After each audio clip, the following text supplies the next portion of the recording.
Assalamualaikum warahmatullahi wabarakatuh. Perkenalkan, nama saya Tiara Puspitasari dari kelas 11 MIPA 2. Di sini saya akan membahas tentang ancaman terhadap integrasi nasional dalam berbagai bidang. Di sini saya hanya akan membahas tentang ancaman terhadap integrasi nasional dalam 3 bidang saja. Yang pertama yaitu ancaman dalam bidang ideologi, yang kedua ancaman dalam bidang ekonomi, dan juga yang ketiga adalah ancaman dalam bidang sosial budaya. Sebelum ke pembahasan 3 ancaman tersebut, di sini saya akan menjelaskan sedikit pengertian dari ancaman dan juga integrasi nasional. Ancaman adalah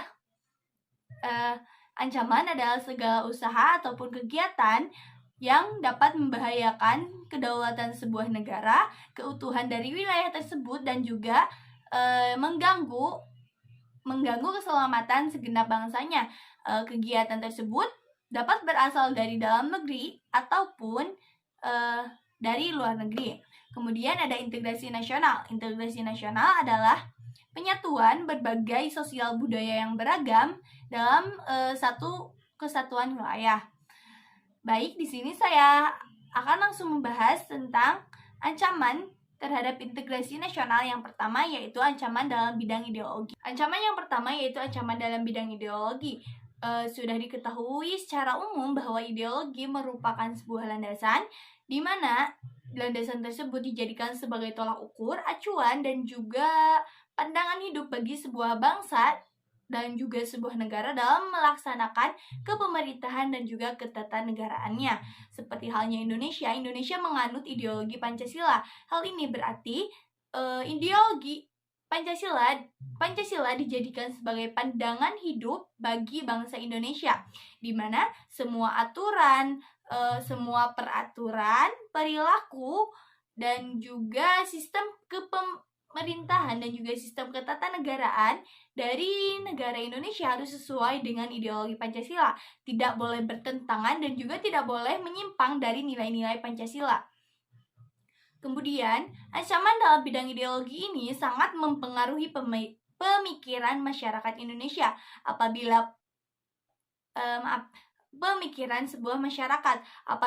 sebuah masyarakat sudah terpengaruhi, pemikirannya sudah terpengaruhi oleh ideologi lain, maka kecenderungan masyarakat tersebut untuk meragukan ideologi bangsanya sendiri akan menimbulkan sebuah penyimpangan perilaku dari mereka yang menyebabkan falsafah negara atau ideologi bangsa tersebut akan hancur. Ancaman dalam bidang ideologi merupakan ancaman yang paling serius karena ancaman tersebut dapat menyebabkan disintegrasi bangsa. Hal ini disebabkan ketika pemikiran masyarakat tentang ideologi sudah menyimpang, maka akan menimbulkan radikalisasi dan juga kelompok-kelompok pemberontakan untuk memunculkan ideologi baru dan juga kelompok yang mempertahankan ideologi lama. Hal ini akan mengancam falsafah negara atau dasar negara dari bangsa tersebut dan juga akan menghancurkan seluruh sistem pemerintahan, ketatanegaraan, dan juga kedamaian di lingkungan masyarakat akan sangat kacau dan juga semakin terganggu. Kemudian beberapa contoh ancaman dalam bidang ideologi yaitu adanya komunisme dan juga liberalisme. Komunisme sudah mengancam Indonesia sejak puluhan tahun yang lalu. Pada masa awal kemerdekaan Indonesia, di Indonesia diperbolehkan adanya Partai Komunis Indonesia atau PKI. Akan tetapi PKI tersebut menyebarluaskan dan juga menghasut para masyarakat Indonesia untuk menganut paham komunis, sehingga terjadi beberapa pemberontakan beberapa pemberontakan PKI dan juga anggotanya yang terjadi secara berulang kali dengan tujuan dari pemberontakan itu yaitu ingin menggantikan ideologi Pancasila dengan ideologi komunis yang nilai-nilainya sangat bertentangan dan juga bertolak belakang dengan nilai-nilai luhur Pancasila. Meskipun pada saat ini Partai Komunis Indonesia ataupun juga ideologi komunis sudah tidak diperbolehkan dan juga sudah dihapus di Indonesia, tetapi paham komunis masih bisa berkembang di Indonesia. Selain komunisme, Yang mengancam integrasi nasional dalam bidang ideologi ini ada juga liberalisme, di mana liberalisme ini mengacu kepada kebebasan individual yang saat ini menjadi daya tarik bagi seluruh masyarakat Indonesia. Hal ini diakibatkan adanya era globalisasi, di mana masyarakat meyakini bahwa liberalisme ini mampu membuat hidup mereka lebih sejahtera, lebih makmur, dan juga lebih baik lagi. Padahal liberalisme memiliki banyak sekali dampak negatif, seperti gaya hidup yang bermewah-mewahan, kemudian pergaulan bebas, penyalahgunaan sosial media, kurangnya pengetahuan terhadap sosial budaya yang ada di Indonesia, kemudian juga tata krama dan sopan santun yang hampir punah dari setiap diri bangsa Indonesia. Kemudian juga adanya mengikuti tren atau zaman tata cara busana dari gaya barat yang tentunya itu sangat tidak sesuai dengan kepribadian bangsa Indonesia. Dan apabila dampak-dampak negatif tersebut tidak segera diatasi, maka akan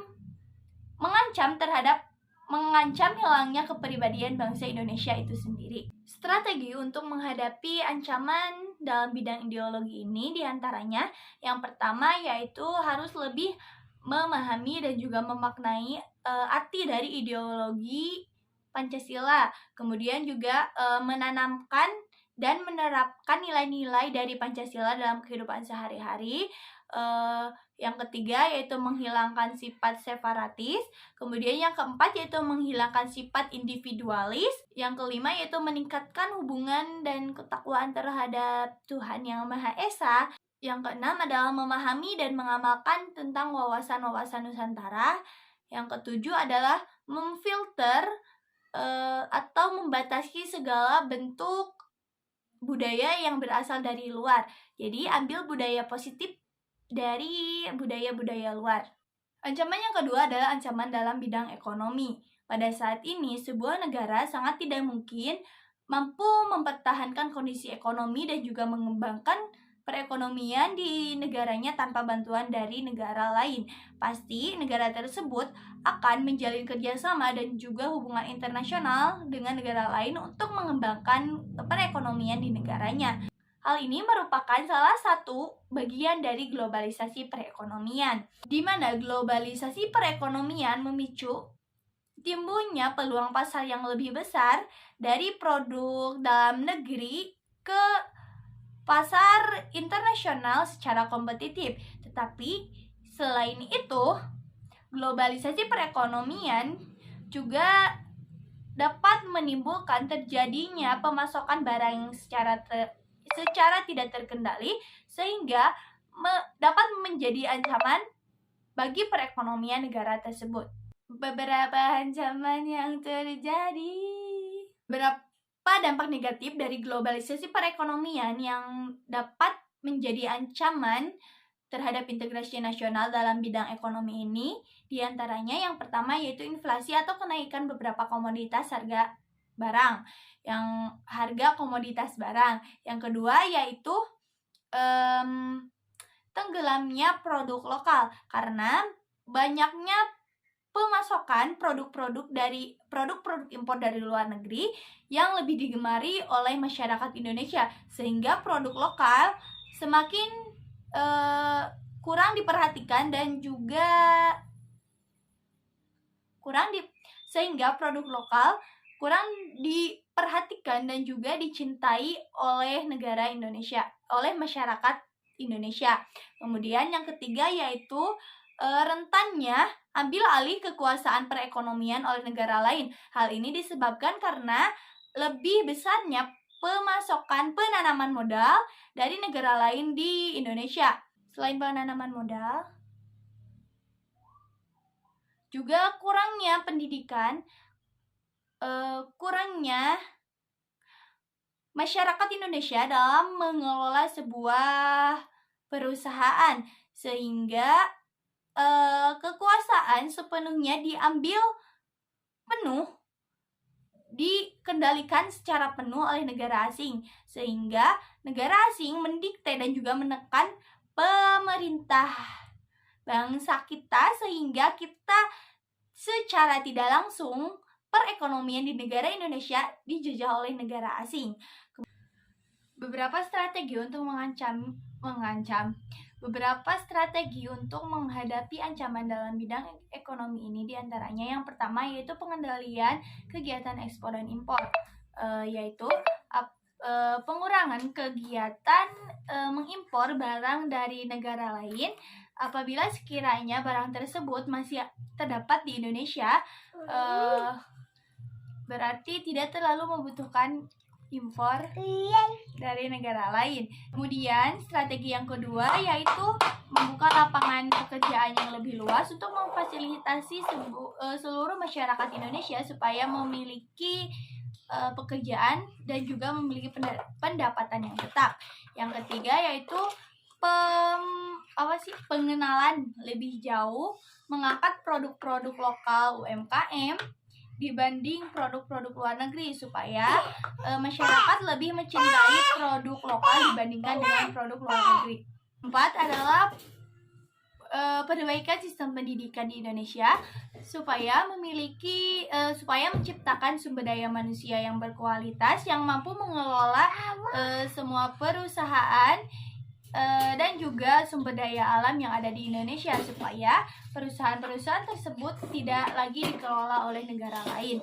Ancaman integrasi nasional yang nomor ketiga adalah ancaman dalam bidang sosial budaya, di mana ancaman tersebut dapat berasal dari dalam maupun dari luar. Ancaman dari dalam yaitu didorong oleh adanya isu-isu ketidakadilan, kemiskinan, keterbelakangan, dan juga kebodohan, di mana isu-isu tersebut dapat menyebabkan timbulnya berbagai macam permasalahan seperti separatisme, terorisme, kemudian kekerasan, dan berbagai permasalahan lainnya yang dapat mengancam persatuan dan kesatuan bangsa, nasionalisme, dan juga patriotisme.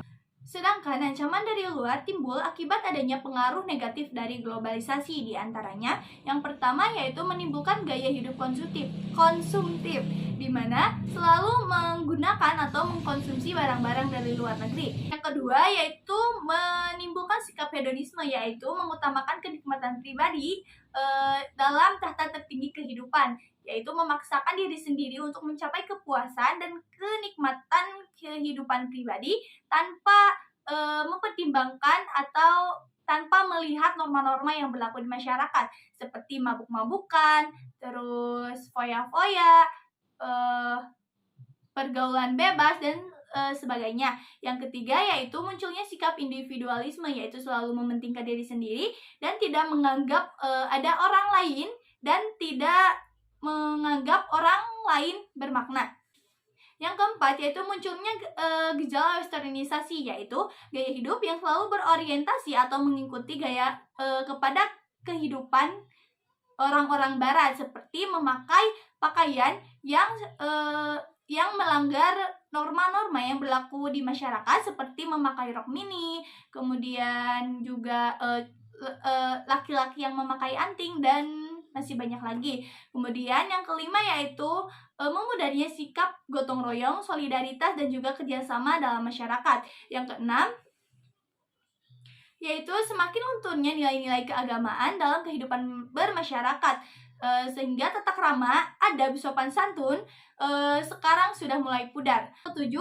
Yang ketujuh yaitu hilangnya pengetahuan terhadap budaya daerah itu sendiri, seperti yang kayak alat musik tradisional, adat istiadat, budaya sekarang sudah mulai pudar dan sangat jarang dikenali oleh anak-anak muda zaman sekarang, karena mereka saat ini lebih tertarik kepada budaya-budaya barat dan juga budaya-budaya luar negeri, seperti kayak tarian daerah sekarang sudah kurang diminati karena lebih banyak meminati band-band atau tarian-tarian yang berasal dari Korea. Jadi ancamannya yaitu hilangnya kelestarian budaya daerah. Beberapa strategi untuk mengatasi berbagai ancaman integrasi nasional dalam bidang sosial budaya, diantaranya yang pertama yaitu meningkatkan sikap toleransi, kerjasama, gotong royong, nasionalisme, dan juga rasa cinta terhadap tanah air. Yang kedua yaitu melestarikan budaya yang ada di daerah sendiri, kemudian memperkenalkannya ke luar daerah supaya budaya atau adat istiadat tersebut dapat dikenal oleh masyarakat luas dan juga tidak akan pernah hilang kelestariannya. Yang ketiga yaitu lebih mencintai produk dalam negeri dengan cara menggunakan produk-produk yang berasal dari dalam negeri, yaitu atau made in Indonesia. Kemudian yang keempat yaitu membatasi budaya barat yang masuk ke Indonesia, yaitu dengan cara memfilter budaya-budaya atau kebiasaan-kebiasaan tersebut, ditiru yang baiknya dan dibuang yang buruknya. Kemudian yang kelima, adanya batasan dalam melaksanakan gaya hidup, seperti tidak berfoya-foya, menghemat, dan membeli barang sesuai dengan kebutuhan. Yang ketujuh yaitu pendidikan tata krama, etika, dan norma supaya tidak hilang dalam pribadi bangsa Indonesia dan juga menjadi pribadi yang lebih berakhlak dan juga beretika. Itu saja yang dapat saya sampaikan. Mohon maaf apabila banyak kesalahan. Terima kasih atas perhatiannya. Wassalamualaikum warahmatullahi wabarakatuh. Dadah.